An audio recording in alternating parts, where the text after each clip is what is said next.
Hello, everyone. Welcome to the second session of our global webinar series. It's wonderful to have you all here today as we continue exploring significant themes in English medium instruction, EMI, today. And today's session focuses on exploring EMI in the Americas, current status, research gaps, and future directions. I'd like to extend my heartfelt gratitude to our esteemed panelists, Dr. Frances Pedro, Dr. Ron Martinez, Dr. Loreto Aliaga Salas, Dr. Gonzalo Pérez Andrade, and Dr. Mario Molina Nar. And yeah, I am Mustafa Akıncıoğlu, the convener of BALEAP EMI SIG.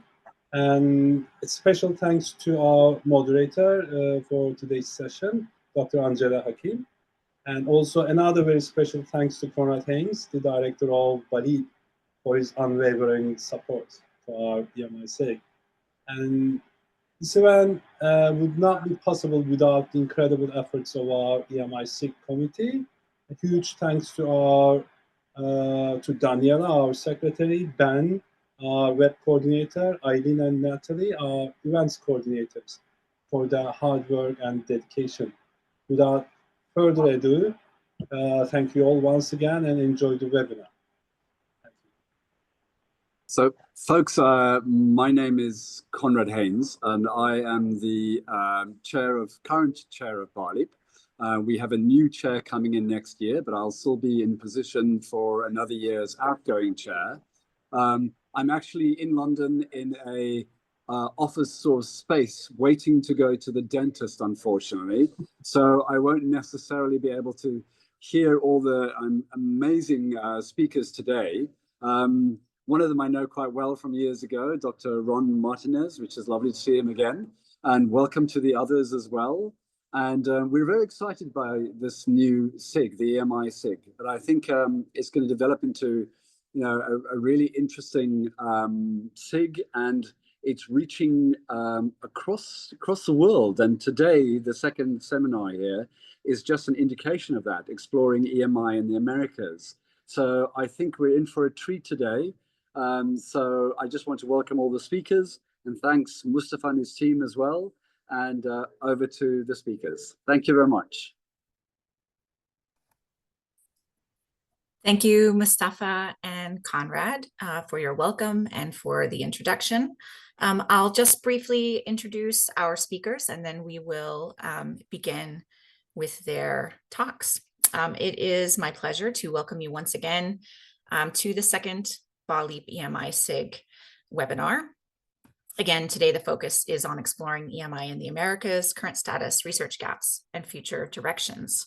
And we will begin today with Dr. Loreto Aliaga Salas and Dr. Gonzalo Pérez Andrade, who will start us off with a discussion of their recent research focused on EMI in Latin America. We'll then turn to Dr. Ron Martinez, who will turn our focus to discuss EMI in Brazil. And we will close with Dr. Mario Molina Nar, who will discuss EMI in Latin America and focus in on Colombia in particular.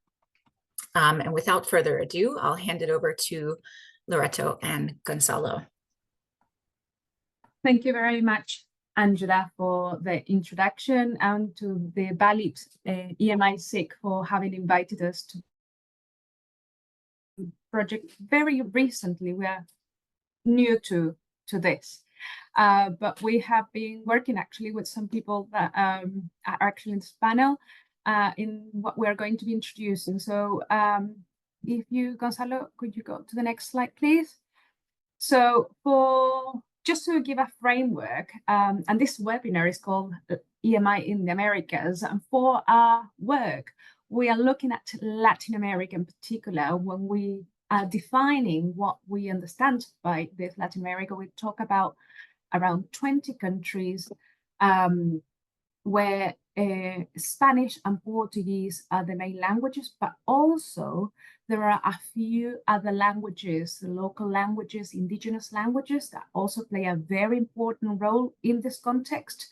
And also the importance of English in this context, because obviously there's no need, if everyone speaks Spanish, and obviously, and Spanish and Portuguese being Latin languages, we can understand each other, speaking Portuñol.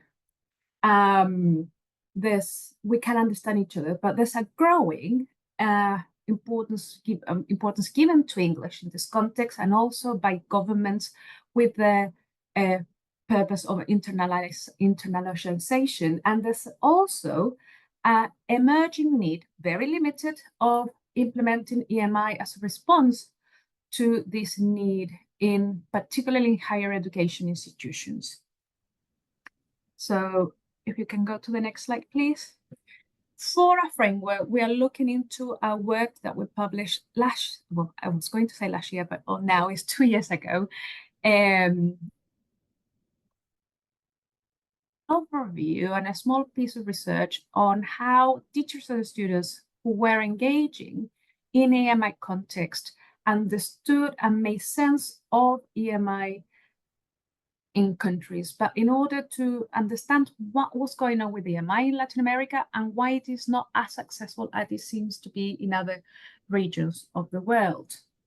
And for this purpose, we found a few things in our study and also in reviewing the literature. So in order to do the literature review, and actually here citing the work of a fellow panelist, Ron Martinez, we noticed that there was a scarce presence of Latin America, mainly in higher education, and with courses that are tended to be global, with the idea of, again, having a more visible presence in international education. But also, it is very, very little the offers that are made in terms of courses in Latin American universities, very, very limited. And for what we found, that there hadn't been like a proper study that had looked at the whole region. There were some studies done, particularly in Brazil. There's a couple of studies there that take a review of what's going on in EMI, but nothing looking at the whole region. But what we found, both reviewing the literature and as part of our research, is that EMI appears to be like an add-on course with a hint to CLIL rather than EMI following the definition that we know of. And there is a lot of issues in relation to proficiency levels. So both teachers and students, when engaging into EMI courses, so there are a lot of teachers that are asked to teach an EMI course, but obviously they might not have the English proficiency that is required to do so. There's also issues in terms of the knowledge of the academic subject to do so. So there are English teachers that are asked to teach a course that they are not a specialist on, and that also becomes an issue. But also in the global picture, we only find implementations in 5 countries when we did our research again in 2023. And they are implemented in different ways. So we found that both Brazil and Mexico were implemented in a top-down manner, so more like government or local governments initiatives down to institutions, whereas in Chile, Argentina, and Colombia, it was a bottom-up approach. That is to say that were implemented by the universities, by even at local or individual initiatives. So by a single teacher saying, I think I need to implement in my classroom, and then up. So it's an interesting way in which EMI has been implemented in Latin America. I'll continue from now. Thanks, Loreto. The study that Loreto is making reference to was a small study in which we tried to find participants from different parts of Latin America who were either teaching EMI related subjects or students who were enrolled in these courses. And we actually had just a few participants, approximately 14 teachers and a handful of students. I think we're talking about 6 students actually completed the questionnaires that we share with them. But even with that information, we were able to get some really interesting accounts of how EMI is working in specific contexts.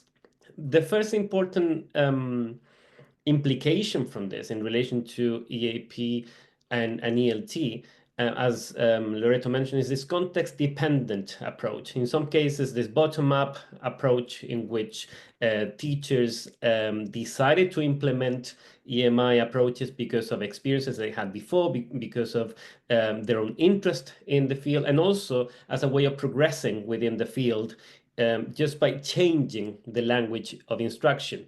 But in many cases, it wasn't policy from the government, but actually institutional pressure from universities trying to impose this idea of internationalization, in which different initiatives would attract international students and also promote mobility within the region and beyond. Interestingly, though, and this is something I will touch upon towards the conclusion, the idea of internationalization in Latin America is a bit blurry, to say the least, right? The mobility in terms of students in higher education it's very context dependent, in many cases quite low. It's not common to find international students in Latin American universities, in spite of the fact that there's a common language as well when we talk about particularly Spanish. So that's something to consider in that respect. The different levels of proficiency that we also captured in our study were reported by teachers and students in terms that the program sometimes wouldn't necessarily focus on a particular benchmark by saying students need to complete a particular kind of test, or they need to demonstrate a specific level of English. This was all very much context specific as well. And that also raises questions in terms of the kind of support that the students need and the actual goals of EMI in this context. Because in most cases, the teachers would report that they were the ones that had to support students with their English. And this is where this gray area between EMI and CLIL becomes much more evident. And many of these teachers actually found this new role as EMI teachers by chance, usually by accident. I'm going to share a couple of quotes from the teachers here. For example, in Mexico, one of the teachers mentioned that students should be required to pass a test to enter the course, or they should prove their level of English. So revealing that actually there's not a clear policy in these courses that actually offers some kind of guidance in relation to how proficient the students need to be. Similarly, in Chile, one of the teachers reported that without a sufficient level of English, the students wouldn't be able to access content at all. So there is high importance to the level of English in contexts where actually English becomes when it's not actually the matter of study. So this raises questions again in terms of how these ideas are implemented.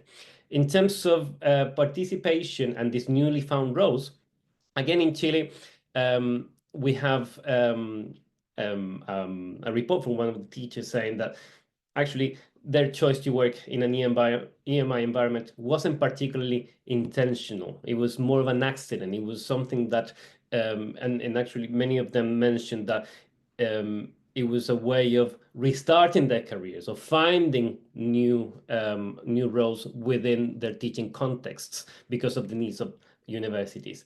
And in Mexico, another teacher also told us that he or she was asked to teach the class in English. And since then, I decided to improve my skills. So sometimes knowing some English is enough in order to become an EMI instructor in the context. Back to you, Loreto. Drawing on what Gonzalo was saying, the gaps that we found in our research and would like obviously to address is in relation to how we become teachers of EMI in this context, in relation to how they get trained, if any, who does that training, what sort of professional development is offered, not only in relation to understanding the subject area that they're teaching, but also in terms of linguistics aspects that they need to be considered. Another aspect, as I mentioned at the beginning, is in relation to the role of local languages. And this is really important in a country, in areas of the world where, even though we have very dominant languages, the role of the local languages is still very important. And the local communities are fighting to keep those languages alive. So the introduction of English, obviously, is a very powerful one with social mobility, better economic prospects. So what's the point of speaking this local language no one speaks? But there's that conflict with the local identities and ideological issues that are causing some conflicts in between the academic communities, the local communities, and obviously the overall gains that this would offer to the country or to the communities where EMI is being taught.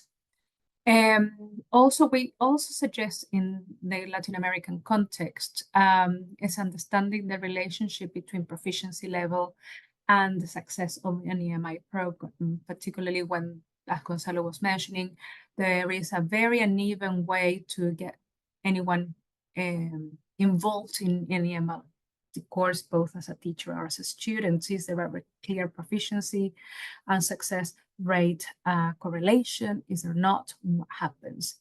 And also, one of the things we're really struggling to when we're doing this initial research is to understand the context. Is like there's very unclear information about what universities or what institutions are offering EMI.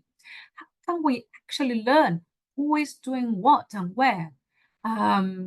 So Google doesn't really help when we're looking for information. If I was living in Chile at the minute and I wanted to study EMI, how do I know?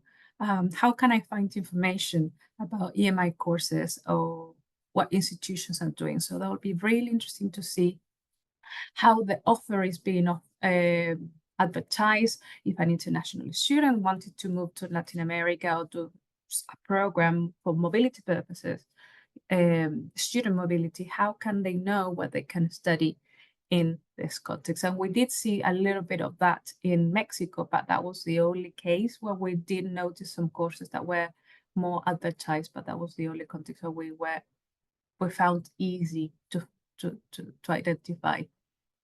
Gonzalo, back to you.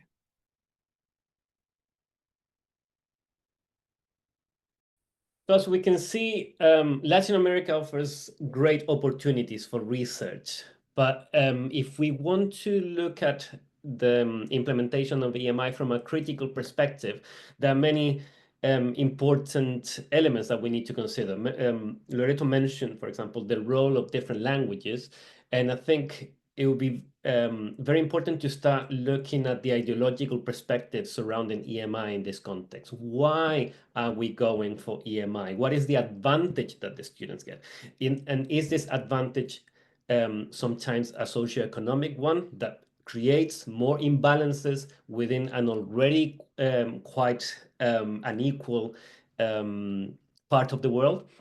What are the perceptions of local languages and multilingualism when we focus on more international languages, right? I wouldn't say global language because, for example, Spanish is a global language itself, but would it be devalued because of the importance that English is receiving, particularly at higher education? Also, what is meant by internationalization within this context?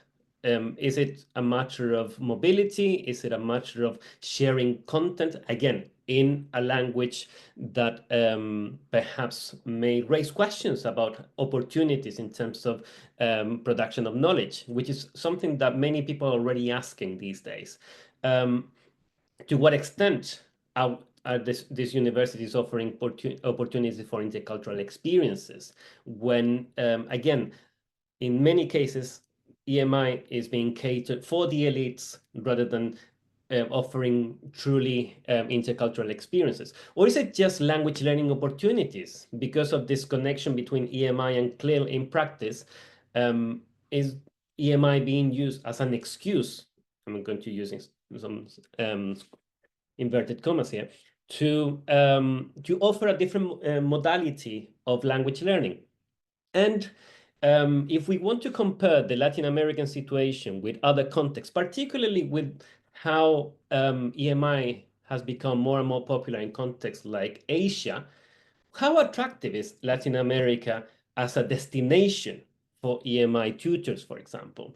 And that's a question that we were talking about with Loreto in preparation for this presentation.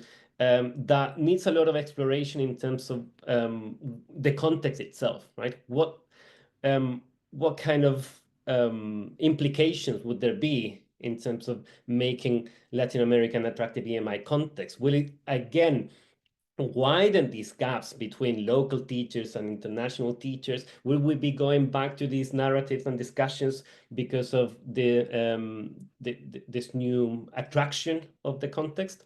So that's a question I'll leave there for further analysis.